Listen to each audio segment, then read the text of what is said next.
Hello everyone, मैं ईरम। आपका आफिन academy में स्वागत है। हम लोगों ने पिछले पार्ट में पढ़ा था कि समीर एक और समीर दो ने किस तरह दोस्ती करी और उनकी कहानी के बारे में हम लोग जाना था। आज हम लोग नेक्स्ट प्रोसीड करेंगे, आगे जानेंगे कि क्या होता है। हम लोग पढ़ रहे हैं अंडरस्टैंडिंग डाइवर्सिटी, जिसके बारे में जानेंगे।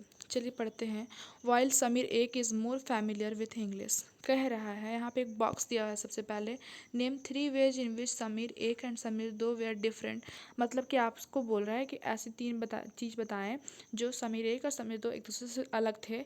Did this differences prevent them from becoming friends, यानी कि क्या ये जो विभिन्नताएं थी उन लोगों के बीच, क्या उनकी दोस्ती को बनाने में कुछ दिक्कत हुई, ये आपसे क्वेश्चन कर रहा है। आगे देखिए, वाइल समीर एक is more familiar with English, जो समीर एक था वो इंग्लिश सब्जेक्ट के साथ बहुत फैमिलियर था। समीर दो स्पीक्स हिंदी, और समीर दो हिंदी बोलता था। Although they both are more at home in different languages, they still communicated with each other। कहा जा रहा है, यानी कि बताने का ये कोशिश किया गया है कि दोनों का लैंग्वेज अलग अलग होने के बावजूद वो एक दूसरे से कम्युनिकेट कर पाए, क्योंकि वो करना चाहते थे, उनके लिए वो महत्वपूर्ण था। They made the effort to do so because this was what was important to them, यानी कि वो ऐसा इसलिए कर पाए क्योंकि वो बात करना चाहते थे, उनके लिए वो इम्पॉर्टेंट था। इसलिए उन लोगों का अलग अलग भाषा रहने के बावजूद एक दूसरे से कम्युनिकेट कर पाए। समीर एक एंड समीर दो also come from different religious and cultural backgrounds, यानी कि समीर एक और समीर दो, जो दो बच्चे हैं, दो लड़के हैं का नेम है, वो लोग अलग रिलीजन के, अलग कल्चर के होने के बावजूद, एक हिंदू था और एक मुस्लिम था, दोनों का कास्ट सिस्टम अलग होने के बावजूद वो दोनों एक दूसरे से बात कर पाए। वाइल समीर एक इज़ अ हिंदू, समीर दो इज़ अ मुस्लिम। समीर एक जो था वो हिंदू परिवार से बिलोंग करता था और समीर दो मुस्लिम फैमिली से। Different religious and culture background such as this are an aspect of diversity, जो ये कल्चरल और रिलीजियस डाइवर्सिटी है, यानी विभिन्नताएं हैं, ये डाइवर्सिटी विभिन्नताओं का ही एक पहलू है। चलिए हम लोग नेक्स्ट देखेंगे आगे। यहाँ पे एक बॉक्स दिया हुआ है जिसमें लिखा हुआ है make a list of the festivals that might have been celebrated by the two boys, यानी कि आपको कम से कम फेस्टिवल का कुछ नेम लिखना है जो समीर एक और समीर दो दोनों मनाते हों। Can you think of situation in which you made friends with someone who was very different from you, यानी कि आप ऐसा इमेजिन कर सकते हैं सिचुएशन जिसमें जो आपका दोस्त हो आपसे बहुत अलग हो, डिफरेंट हो। Right a story that describe this, आप अपनी स्टोरी बताने के लिए, कुछ बताने के लिए अपने बारे में एक स्टोरी लिख सकते हैं। ठीक है, चलिए हम लोग नेक्स्ट चैप्टर पर ध्यान देते हैं। लिखा हुआ है in addition to their diverse religious and cultural backgrounds there are other ways in which Sameer एक एंड समीर दो are different from each other, यानी कि कहा जा रहा है कि रिलीजन के साथ साथ उन लोग अदर बेस पे भी एक दूसरे से अलग थे। फॉर एग्जाम्पल, वाइल समीर एक गोज टू स्कूल और समीर दो सेल्स न्यूज़पेपर, यानी कि सिर्फ रिलीजन ही उन लोग का डिफरेंट नहीं था, बल्कि वाइल समीर एक क्या होता था, वो स्कूल जाता था, यानी स्कूल से पढ़ा हुआ था, और समीर दो क्या करता था, न्यूज़पेपर बेचता था, यानी कि उन लोग का रिलीजन अलग अलग होने के साथ साथ उनका काम भी अलग अलग था। चलिए हम डिस्कस करने का एक नीचे दिया हुआ है, इसको पढ़ते हैं। लिखा हुआ है डिस्कस, यानी कि चर्चा करें। Why do you think Sameer Do did not attend school, यानी कि आप क्या सोचते हैं कि समीर स्कूल अटेंड नहीं करता था। Do you think it will be have been easy for him to attend school if he wanted to, अगर वो स्कूल जाना चाहता, अगर वो खुद से जाना चाहता है स्कूल, तो क्या वो जा पाता। In your opinion is it a fair situation that some children get to go to school and others don't, आपसे क्वेश्चन कर रहा है कि क्या एक फेयर सिचुएशन है कि कुछ बच्चे स्कूल जा पाते हैं और कुछ बच्चे स्कूल नहीं जा पाते हैं। नेक्स्ट प्रोसीड करेंगे। लिखा हुआ है Sameer Do did not have the opportunity to attend school, यानी कि समीर के पास ऐसा अपॉर्चुनिटी, ऐसा व्यवस्था नहीं था कि वो स्कूल जा पाता। Perhaps you have noticed that there are several people in the area where you live who are poor and who do not have enough to eat or wear and sometimes not even the place to live, यानी कह रहा है कि आप जिस area में रहते हैं, आप आसपास ऐसा देख सकते हैं, नोटिस कर सकते हैं कि जो आसपास के लोग होते हैं उनके पास पहनने के लिए कपड़ा नहीं होता, रहने के लिए जगह नहीं होता, बहुत ही गरीब होते हैं। यानी कि आप जहाँ पे भी रहते हो, आप अपने आसपास नोटिस कर सकते हैं कि ऐसे बहुत से लोग होते हैं जो अपनी बुनियादी ज़रूरतों को भी पूरा नहीं कर पाते हैं। This differences is not the same as the one we have seen, यानी कि ये अलग अलग प्रकार का डिफरेंस हो सकता है। चलिए हम लोग नेक्स्ट देखेंगे। Earlier here we are talking not of difference but of inequality. ये क्या है, ये विविधता नहीं है, डिफरेंस नहीं है, बल्कि इनइक्वालिटी है, असमानता है। Inequality comes about when a person does not have the resources and opportunities that are available to other person। यानी कि इनइक्वालिटी कब आता है, असमानता लोगों के बीच कब आता है, जब उनके पास अपॉर्चुनिटी नहीं होता है, अवसर नहीं मिलता है उन लोग को, उनके पास रिसोर्सेज नहीं होते हैं, संसाधन नहीं होते हैं, यानी कि उनके पास ज़रूरत की चीज़ें अवेलेबल नहीं हो पाती हैं। ये इनइक्वालिटी है। इससे क्या होता है कि लोग दो तबके में बढ़ जाते हैं, असमानताएं हो जाते हैं दो लोगों के बीच। चलिए नेक्स्ट देखते हैं।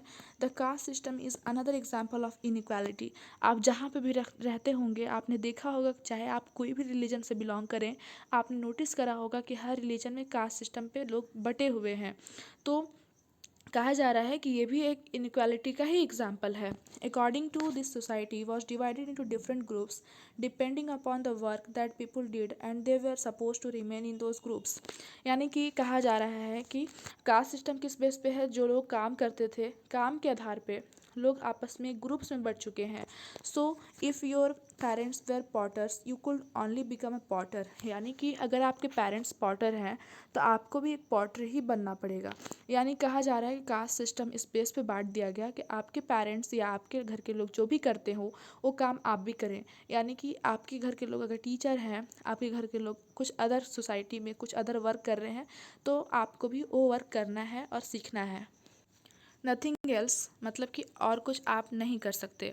This system was consider irreversible and because you are not suppose to change your profession.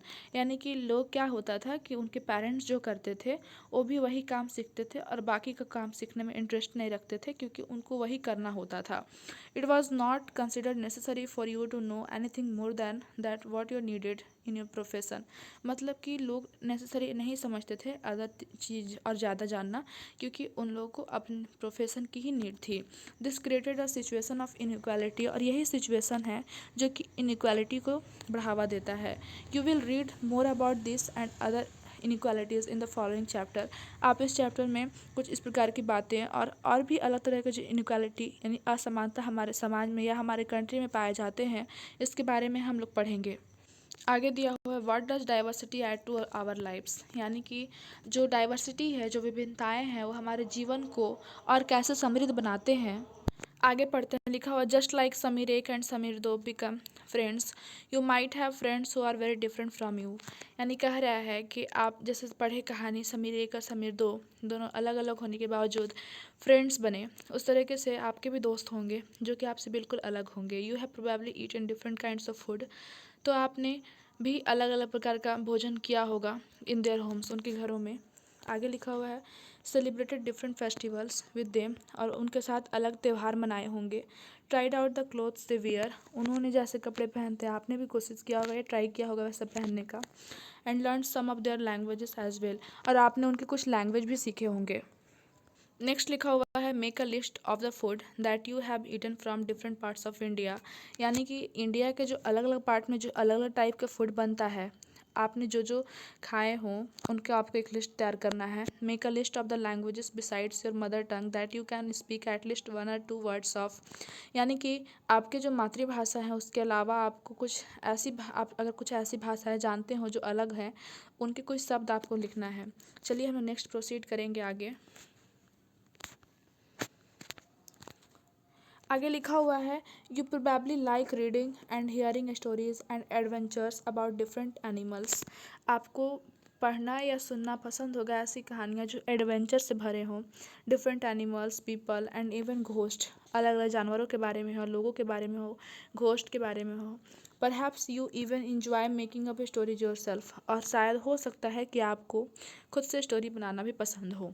Many young people feel happy when they read a good story because it gives the lots of ideas। यानी कि बहुत से लोग ऐसे होते हैं जिनको कहानियाँ, अच्छी कहानियाँ पढ़ना पसंद होता है, बिकॉज क्योंकि उन लोगों को लॉट्स ऑफ आइडियाज़ मिलता है। मेकअप मोर स्टोरीज़, मतलब कि जो कहानी राइटर होते हैं, जो स्टोरी लिखते हैं, वो लोग क्या करते हैं कि वो और तरह का अच्छा स्टोरी पढ़ते हैं ताकि उनको आइडिया मिल सके कुछ और अच्छा लिखने का। People who write stories get their ideas from all sorts of different places. यानी कि जो लोग स्टोरीज लिखते हैं उनको नए नए जगहों से, डिफरेंट प्लेसेस से कुछ आइडियाज़ लेते हैं from books and real life and from there imagination, कुछ किताबों से, कुछ रियल की ज़िंदगी से, कुछ उनके इमेजिनेशन से। चलिए नेक्स्ट पढ़ेंगे। लिखा हुआ है आगे, सम may have lived in forest close to animals and chosen to write of their fights and friendship। कुछ लोग जानवरों के साथ रहना पसंद करते हैं और जो वो लोग फाइट्स करते हैं, जो उन लोग का फ्रेंडशिप होता है, जो जानवर का फाइट्स होता है, वो सब के बारे में लिखना पसंद करेंगे। Others read real accounts of kings and queens and wrote stories about love and honour. कुछ लोग को राजा रानी का कहानियाँ पढ़ना पसंद होता है जो कि लव और ऑनर के बारे में लिखते हैं। Some dipped into their own childhood memories of school and friends and wrote stories of adventure. यानी कि कुछ लोगों को अपने बचपन की बातें लिखना पसंद होता है, जो मस्ती उन्होंने करते हैं स्कूल में अपने फ्रेंड्स के साथ, ये सब। चलिए नेक्स्ट हम लोग पढ़ेंगे। Imagine if all the story tellers and writers that you have heard and read so. यानी कि आप ऐसा इमेजिन करें, उसके बारे में सोचें कि अगर जितने भी स्टोरी टेलर हैं और राइटर हैं, अगर उन लोग को, आगे देख रहे हैं यहाँ पे, far where force to live in a place where all people wore the same two colours red and white. यानी कि जो भी स्टोरी टेलर होते हैं, स्टोरी कहते हैं या लिखते हैं, या फिर जो भी राइटर होते हैं, अगर उन लोग को ऐसे जगह पर रहने के लिए फोर्स किया जाए जहाँ पे दो ही प्रकार के लोग कपड़े पहनते हों, दो ही कलर के लोग पहनते हैं, या तो रेड या तो white, and the same food may be potatoes, और एक ही प्रकार का भोजन करते हो, सिर्फ पोटैटोज़ यानी आलू, to care of the same two animals for example, और वो दो ही जानवर रखते हो या उसका देखभाल करते हो, the deer and the cat, and the entertain themselves played snakes and ladders. यानी कि वो एक ही गेम खेलते हैं, सांप सीढ़ी वाला। What kind of stories do you think they will write. तो अगर स्टोरी टेलर जो होते हैं, राइटर होते हैं, उनको ऐसी जगह पे छोड़ दिया जाए जहाँ पे दो प्रकार का सिर्फ कपड़ा पहन कलर यूज़ किया जाए, रेड वाइट, और एक प्रकार का भोजन किया जाए और सिर्फ एक ही प्रकार का स्पॉट खेला जाए, तो वो लोग क्या स्टोरी लिखेंगे, इसके बारे में आपको सोचना है। आगे इस बॉक्स में दिया हुआ है, imagine that you are a writer or an artist who lives in the places described above, either write a story or draw a picture of your life hair.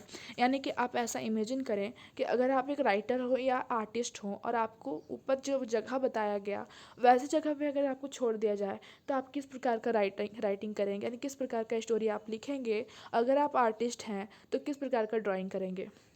Next दिया हुआ है, do you think you will enjoy living in a place like this. यानी कि आप क्या सोचते हैं कि आप क्या ऐसी जगह रहना पसंद होगा। List 5 different things that you would miss the most if you lived here. यानी कि आपको ऐसी 5 चीज़ें लिखना है जो आप वहाँ पे रहेंगे तो आप बहुत ज़्यादा मिस करेंगे, उसे याद करेंगे। डाइवर्सिटी इन इंडिया, यानी कि हमारे देश, हमारे कंट्री जो इंडिया है, उसमें जो विभिन्नताएँ हैं उसके बारे में हम लोग जानेंगे। आगे दिया हुआ है, India is a country of many diversities, we speak different languages.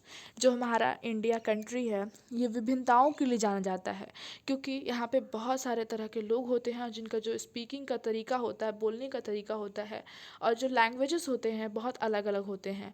Have various types of food, और उनका जो भोजन भी होता है वो बहुत अलग अलग प्रकार का होता है। अगर अपना आप प्लेस चेंज करेंगे, अगर अलग अलग स्टेट में आप जाएंगे, तो आप देखेंगे कि जो वहाँ का फूड होता है वो भी अलग अलग होता है।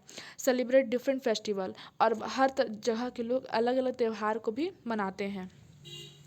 Practice different religions, but actually if you think about it, we do many things that are similar except that we do them in different ways। यानी कि अगर इसके साथ साथ आप देखेंगे तो हम लोग बहुत सारे काम ऐसे होते हैं जो एक ही करते हैं, लेकिन हम लोग का जो करने का तरीका होता है वो अलग अलग होता है। How do we explain diversity, मतलब कि हम लोग विभिन्नता को कैसे एक्सप्लेन कर सकते हैं, उसके बारे में जान सकते हैं, ये जानेंगे।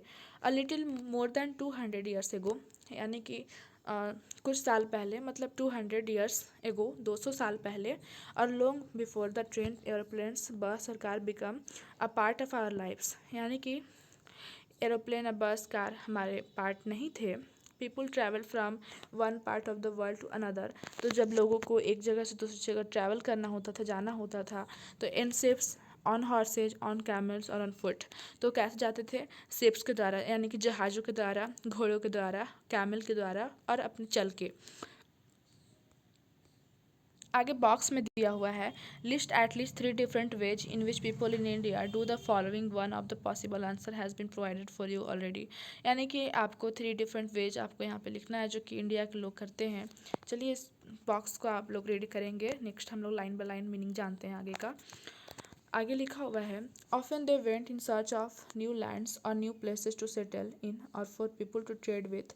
यानी कि जो लोग होते थे वो नए जगह की खोज में वो अलग जगह सेटल हो जाते थे और अलग अलग ट्रेड करने के लिए। And because it took so long to travel, once they got to a place people stayed there. यानी कि उन लोग बहुत लंबी दूरी तय करते थे तो लोग क्या करते थे, कहीं कहीं रुक जाते थे। Often for a long time, many others left their homes because there were famines and drought and they could not get enough to eat। और बहुत लोग अपना जहाँ पे रहते थे उसको छोड़ देते थे क्योंकि वहाँ पे अनाज की कमी हो जाती थी, वहाँ पे सूखा हो जाता था और अकाल पड़ जाता था। Some went in search of work while others left because there was a war. और कुछ लोग काम की तलाश में कहीं और चले जाते थे और कुछ लोग वार वगैरह की वजह से अपना स्थान छोड़ देते थे। Sometimes as they began to make their homes in a new places. और लोग क्या करते थे कि नए जगह पे जाके नया घर बना लेते थे।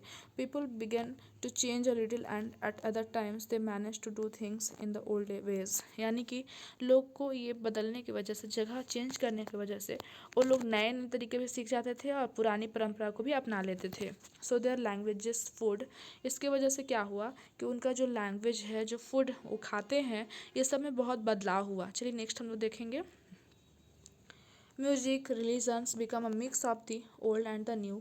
यानी क्या हुआ कि जब वो लोग नए नए लोग के संपर्क में आए, नए नए जगहों पे गए, तो उनका जो रिलीजन था, जो म्यूज़िक वगैरह था, जो फूड आइटम्स था, जो पहनते थे, उनका जो लैंग्वेज था, वो बहुत तरीके से असर पड़ा उन पे। क्योंकि वो नए जगह पे गया तो कुछ वहाँ की संस्कृति को अपनाया, कुछ पुरानी परंपराओं को मिलाया। इस तरीके से एक नया, and out of this intermixing of cultures come something new and different. और जब इतने तरह के मिक्स हुए कल्चर्स, इंटरमिक्सिंग हुआ ये सब का, तो एक नए प्रकार का चीज़ बना जो कि अलग था। The history of many places shows us how many different culture influence have helped to save life and culture there। यानी कि जब हम लोग नए नए जगहों की हिस्ट्री को देखते हैं तो हम लोग जानते हैं कि कैसे अलग अलग कल्चर इन्फ्लुएंस हुए and help to save life, और एक नए तरह की ज़िंदगी को आकार मिला।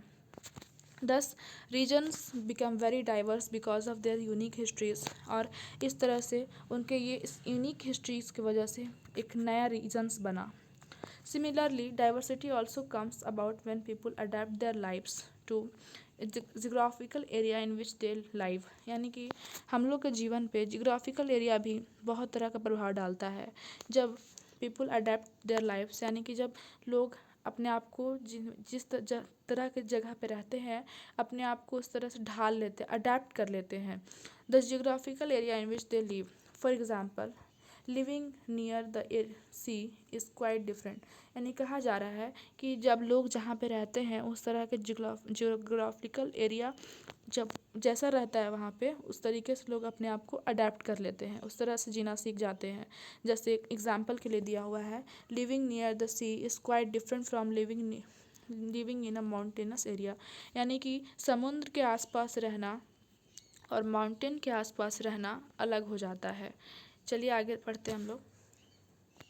Not only do people have different clothing and eating habits, but even the kinds of work they do are different। यानी कि लोगों का सिर्फ क्लोथिंग, ईटिंग हैबिट्स ही अलग नहीं होता, यानी कि उनका पहनावा, उनके खाने का तरीका, उनका जो भोजन होता है वही अलग नहीं होता, बल्कि उनका जो वर्क होता है, जो काम होता है, वो भी अलग होता है। In cities it is often easy to forget how closely people's lives are tied to their physical surroundings. यानी कि जो शहर के लोग होते हैं उनका जो फिजिकल सराउंडिंग पे प्रभाव होता है वो भी ज़्यादा नहीं होता है, क्योंकि this is because in the city people seldom grow there own vegetables and grain, instead they depend on the market to buy all the food and other goods that they need। मतलब कि जो cities में रहने वाले लोग होते हैं उनको फिजिकल से इतना प्रभाव नहीं पड़ता, क्योंकि वो अपने फूड के लिए, अपने वेजिटेबल के लिए बाकी पे निर्भर होते हैं, मार्केट पे निर्भर होते हैं, वो सारा चीज़ खरीदते हैं। आगे लिखा हुआ है, let us try to understand what we mean when we say that historical and geographical factors influence the diversity of a region. यानी कि हम लोग ये समझते हैं कि जो हम लोग का हिस्टोरिकल और जियोग्राफिकल जो फैक्टर होता है वो बहुत हमारे विविधता में प्रभाव डालता है, क्योंकि हमारा जो जियोग्राफिकल एरिया होता है, अगर हम लोग ठंडे क्षेत्रों में रहते हैं तो हम उस प्रकार का जीवन जिएंगे, अगर हम गर्म क्षेत्रों में रहते हैं तो हम अपने आप को अडेप्ट कर लेते हैं उस तरीके से। इसके वजह से हमारा जो भोजन होता है, हमारा जो पहनावा होता है वो भी डिफरेंट हो जाता है। Let us try to understand what we mean when we say that historical, ये तो हमने समझा अभी। आगे लिखा हुआ है we can do this by reading about life in two different parts of the country Kerala and Ladakh. यानी कि हम लोग डाइवर्सिटी को और नज़दीक से जानेंगे। हम लोग अगले पार्ट में पढ़ेंगे कंट्री में जो दो जगह हैं केरला एंड लद्दाख के बारे में। तो आज के लिए इतना ही, नेक्स्ट हम लोग नेक्स्ट पार्ट में कंप्लीट करेंगे।